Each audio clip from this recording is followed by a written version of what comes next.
السلام عليكم ورحمة الله وبركاته أصحابتك وحرين جنالك مركلة سودا واضح أدي هذا ومهتسنتين مقالكن waxaan rabaa inaan idin kula wadaago wiil Soomaali ah oo Minneapolis ku nool oo lagu eedeynayo kufsi haween oo kiiskiisa arrin siyaasadeed uu noqday kadib markii wasiirka cadaaladda ay soo faragelisay oo sheegtay in Minnesota gobolkaasi uu dambiyada noocan oo kala uusan waxba ka qaban karin sida darteed ay doonayaan in iyagu ay maxkamad federaal ah ay la tiigsadaan haddaba arrintan sidee u dhacday ayaan rabaa inaan idinla wadaago iyo sidoo kalena xeer ilaaliyaha maxkamadda degmada Hennepin oo iyaduna arrintaasi ka jawaabtay masjid ku yaala Briar Lake Minnesota oo xalay gubtay laakiin hadda la damiyay ilaa ay haddana la baarayo ma la gubay mise dab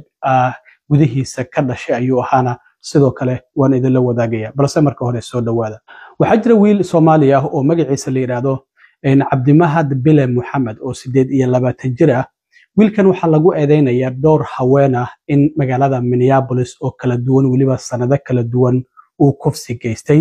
waxaana la siiyay naanaysta ah serial rapist inuu yahay qof dumar fara badan kufsi u geystay sidaas darteed ayaa hadda wasaaradda cadaaladda ay soo faragelisay maadaama ay leedahay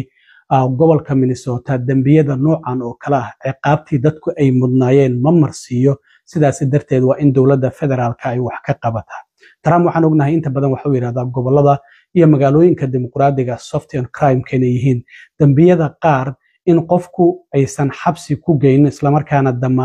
damaanad xitaa la iska soo daayo sidaas darteed waa kii wareegta soo saaray oo dhahayo waa in lacag damaanada laga dhigaa dadka marka la xiro marka waxa ay dawladda federaalku ay leedahay maadaama hadda dambigan gobolka Minnesota wax ka qaban waayay waa in dawladda federaalka ay wax ka qabataa haddaba wiilkan waxyaabaha lagu eedeynayo maxaa ka jira wiilkan Cabdimahad Bile Muhammad ayaa la yiraahdaa waa 28 jir ah waxaana lagu eedeynayaa afduub iyo waliba kufsi inuu haween u geystay kala duwan kufsigii ugu horeeyay sanadkii 2017 ayuu geystay hadda sanadkan lagu jirana haweeney kale oo qaangaar ah ayaa sidoo kale uu kufsaday sida wararku ay sheegayaan waxaana sidoo kale jira 3 dumar ah oo kale oo kufsi u geystay sida lagu eedeynayo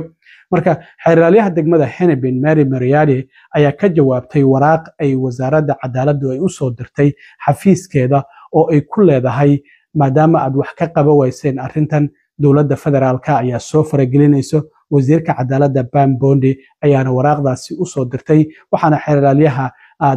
maxkamadda degmada Hennepin ay sheegtay in arrintaasi ay tahay arrin siyaasadeed oo arrintan ay siyaasadeynayso wasiirka cadaaladda Pamela Bondi waxa sidoo kale jirta in wiilkan waxyaabaha lagu eedeynayo in waxyaabo la soo bandhigo maxkamadda lagu soo bandhigo ayaa jirta gabar dhahaysa can you help me ma caawin kartaan waa la afduubtay marka bishii September ee la soo dhaafo bishii 9aad ayaana dhibanahaasi oo wiilkan Soomaaliga ah kufsiga u geystay ay maxkamad arrintaasi ay ka hor sheegtay waxaana sidoo kale jirta in gabadhaasi la leeyahay 6 maalmood uu ku kufsanayay hotel ku yaala Bloomington wiilkan la yiraahdo Cabdimahad Bile Muhammad waxaana sidoo kale dacwadaha federaalka ee hadda lagu soo oogay Cabdimahad kamid ah in uu gabadhaasi kala kulmay Snapchat inay ku kulmeen isla markaana uu ka soo afduubtay Mankato Minnesota waxaana ay ahayd qofkii si shanaad uu kufsi u geysto wiilkan lagu magacaabo Cabdimahad marka qoraalka ay war-saxaafadeedka ay soo saartay wasiirka cadaaladda Pam Bondi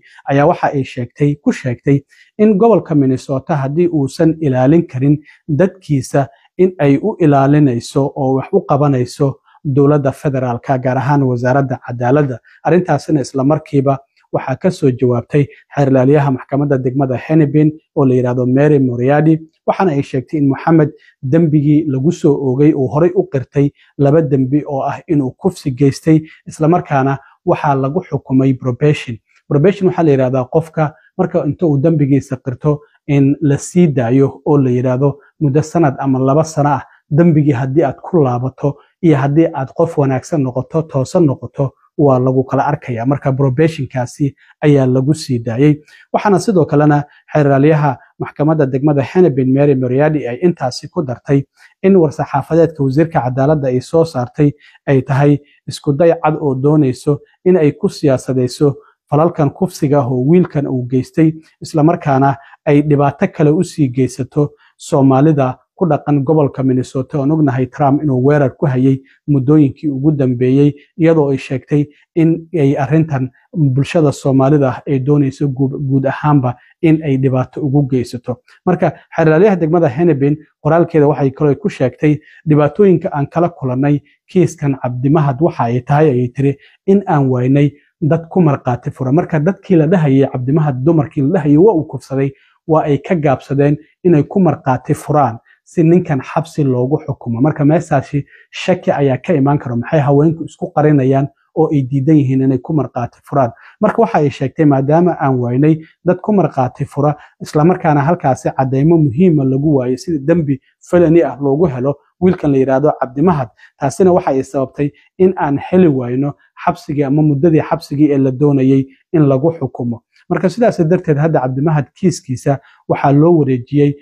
Sherburne County Jailka ama degmada Sherburne ku yaala jeelka ku yaala ayaa loo gudbiyay maxkamadiisuna heer gobol hadda ay ka wareegto heer federaal ayay maraysaa maadaama la leeyahay gobolka Minnesota arrintan wax uu ka qaban waayay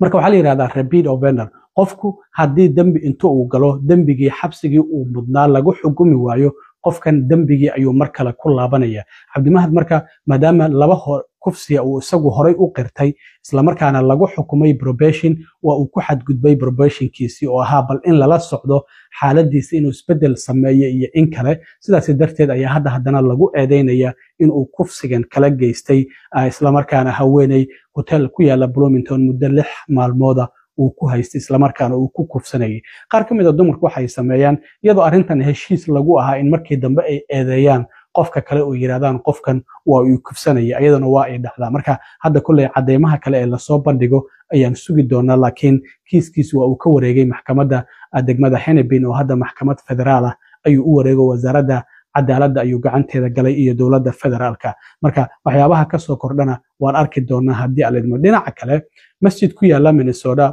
gaar ahaan Briar Lake ayaa xalay gubtay qof ayaa wadada highway 13 ka maraya ayaa waxa uu ku soo wargeliyay kooxaha dabdamiska ama 911 in uu qiic arkayo halkaasi ka baxay xalay 8 saac habeenimo markii ay ahayd masjidkaasi waxa lagu magacaabaa Hamza Al Mahmoud Foundation waxaana sidoo kale ku dhagan iskuul islaami ah oo Bilal Hikma Academy la yiraahdo marka gabi ahaanba waa uu gubtay kooxaha dabdamiska waxay yiraahdeen waa total loss inkastoo la damiyay dabkii marka ma la gubay oo dabkan ma la qabadsiiyay mase waa dab isagu iskii u dhashay baaritaan ayaa ilaa hadda kooxaha dabdamiska ay ku hayaan oo ma jirta cid lagu eedeynayo in masjidkaasi ay gubto waan ognahay Minnesota islaam nacaybka Soomaali nacaybka soo galootin nacaybka ka jiray muddooyinkii ugu dambeeyay maadaama ICE ayna howlgalo fara badan ay ka sameynayeen oo dad lagu qabqabtay walina howlgaladii ay wadaan marka ma arrintaasi ay la xiriirtaa mase waa dab ka dhashay gudaha masjidkaasi ilaa hadda kulay baaritaan ayaa ku socda waxaana ay sheegeen in aysan wax warah ka soo saari karin gubashada masjidkaasi ilaa iyo baaritaan buuxa lagu sameeyo oo la ogaado dabkan ma wuxuu ahaa dab si ula kaca loo qabadsiiyay mase waa dab iskii u kacay oo masjidka gudihiisa ka kacay waan arki doonaa cid wax ku noqotay ma jirto maadaama xilli habeen ay ahayd oo masaajidda xilliga habeenkii ay xiran yihiin oo aan la joogin baaritaankuna waa uu socdaa iskuulkiina sidoo kale ardadii dhiganaysay maadaama isniin ay too lagu laabanayo maanta ma aysan tegin maadaama dab uu ka kacay in masjidka ku dhagan iskuulkaasi islaamiga waxyaabaha kale ee ka soo kordha haddii alla idmo waa idila soo socodsiin doonaa aad iyo aad u mahadsantihiin